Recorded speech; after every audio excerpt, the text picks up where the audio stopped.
Assalamualaikum warahmatullahi wabarakatuh. Selamat pagi semua, apa kabar? Sebelum kita memulai pelajaran, alangkah baiknya kita berdoa terlebih dahulu. Berdoa dimulai.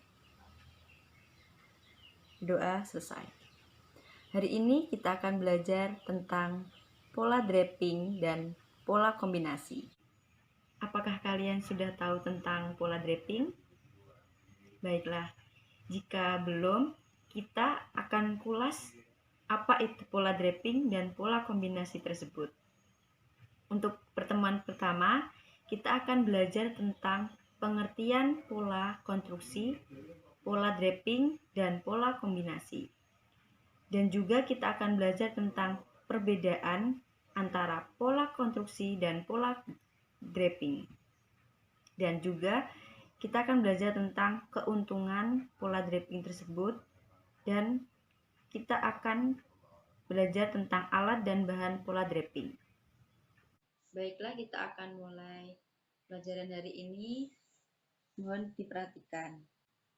Yang pertama adalah pengertian pola konstruksi, yaitu pola yang dibuat dengan kertas yang digunakan sebagai acuan dalam pembuatan busana saat menggunting kain. Pola dibuat berdasarkan ukuran badan seseorang dan sesuai dengan model busana yang akan dibuat. Yang kedua, pola draping. Pola draping adalah teknik pembuatan pola dengan teknik memulir kain pada paspop atau badan secara langsung.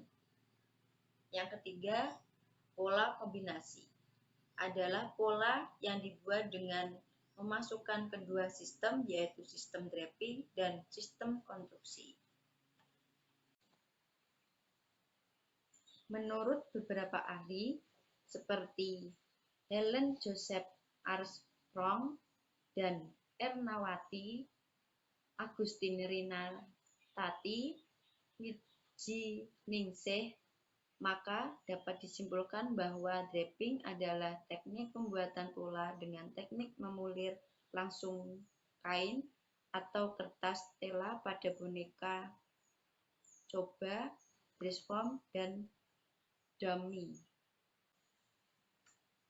Perbedaan pola draping dan pola konstruksi. Bahan: jika teknik draping menggunakan kain belaco atau kertas tela. Untuk teknik konstruksi menggunakan kertas pola. Jika media, pola draping menggunakan dress form atau boneka atau paspop. Kalau teknik konstruksi menggunakan meja datar untuk membuat pola. Jika menggunakan bentuk, teknik draping yaitu dengan 3 dimensi, jika teknik konstruksi 2 dimensi. Hasil pola yaitu teknik draping menggunakan pola dasar, pola siap pakai sesuai desain busana. Jika teknik konstruksi, pola dasar untuk membuat pola sesuai desain harus membuat pecah pola berdasarkan pola dasar di atas. Jika menggunakan waktu, teknik draping yaitu lebih singkat karena pola langsung dapat dipakai.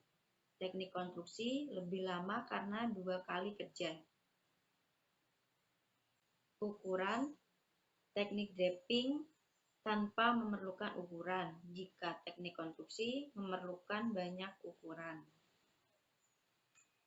Selanjutnya, kita akan mengetahui keuntungan pembuatan pola teknik draping. Yang pertama, dapat melihat proporsi garis-garis desain pada tubuh. Kedua, dapat melihat pas atau tidaknya pola tersebut pada tubuh. Yang ketiga, dapat melihat keseimbangan garis-garis desain pada tubuh. Yang keempat, dapat melihat style busana. Selanjutnya kita akan mengetahui alat dan bahan pola draping, yaitu yang pertama gunting kain, yang kedua penggaris pola, yang ketiga pita ukuran, yang keempat bantalan jarum, yang kelima kapur jahit, yang keenam jarum pentul tanpa kepala, yang ketujuh pasport, yang ke-8 rudder, yang ke-9 pita kecil untuk memasang body lamp, yang ke-9 bahan tekstil belaco atau caliko atau muslin, yang ke-10 kertas pola untuk memindahkan hasil pola draping. Selanjutnya memberi tanda pada dress form. Yang pertama yaitu bagian pinggang. Pemasangan tali pada boneka dibantu dengan penyemat jenis pentul. Yang pertama, garis lingkar pinggang. Cari bagian lingkar pinggang yang paling kecil. Yang kedua, lingkarkan tali pada bagian pinggang tersebut. Yang ketiga, bagian belakang diturunkan 1 cm seperti di gambar tersebut. Yang kedua, garis panggul. Ukur dari garis pinggang turun ke panggul yaitu 2 cm dari garis pinggang ke bawah.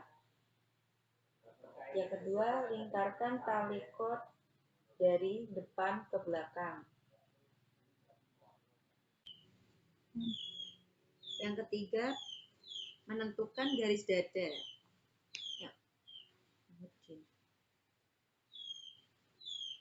Yang pertama, cari bagian paling menonjol pada dada. Yang kedua, lingkarkan tali kot melewati titik dada tersebut. Yang keempat, menentukan garis leher. Yang pertama, untuk menentukan lingkar leher bagian depan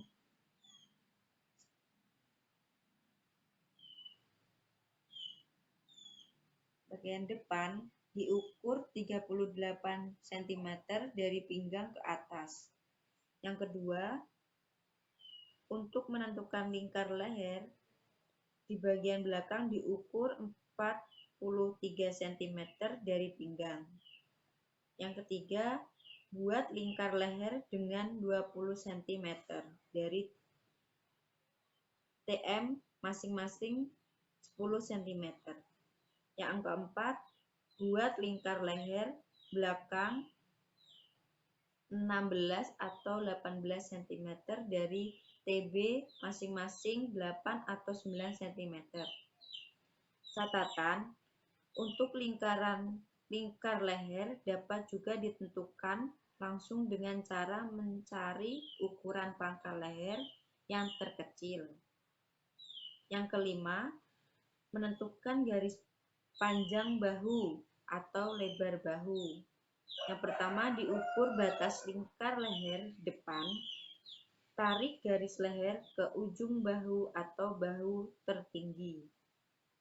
Yang keenam, menentukan garis leher dada. Yang pertama, diukur 7 cm dari garis TM. Yang kedua, ukur setengah lebar dada masing-masing dari TM.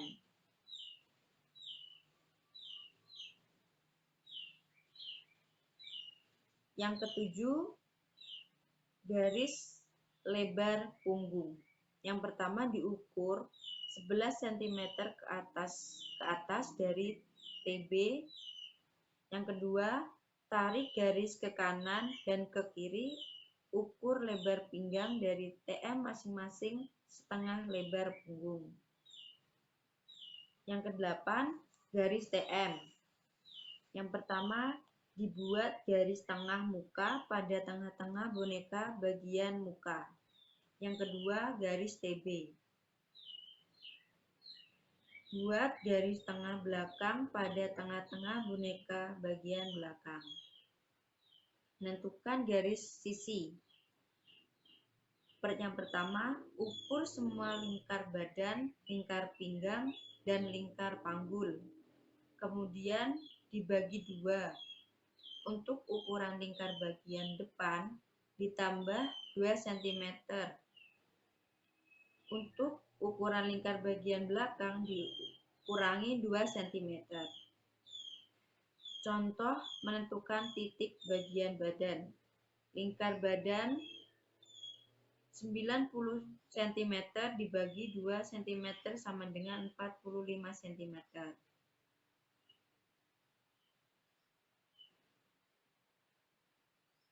Selanjutnya, yang ke-10, garis leher, garis lengan. Selanjutnya, garis lengan.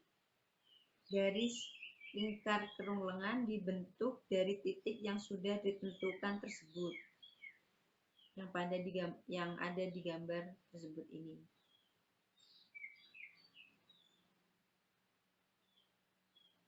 Lalu, lebar lengan ditentukan dari titik lebar dada dan lebar punggung. Tinggi lengan ukur 15 cm dari bahu tertinggi ke bawah. Dan jadinya seperti ini. Lalu pitalen ini akan digelujur satu persatu. Untuk garis pola yang sudah dibuat digelujur menggunakan benang yang sewarna dengan tali. Jarum semat dilepas agar tidak merusak boneka jahit.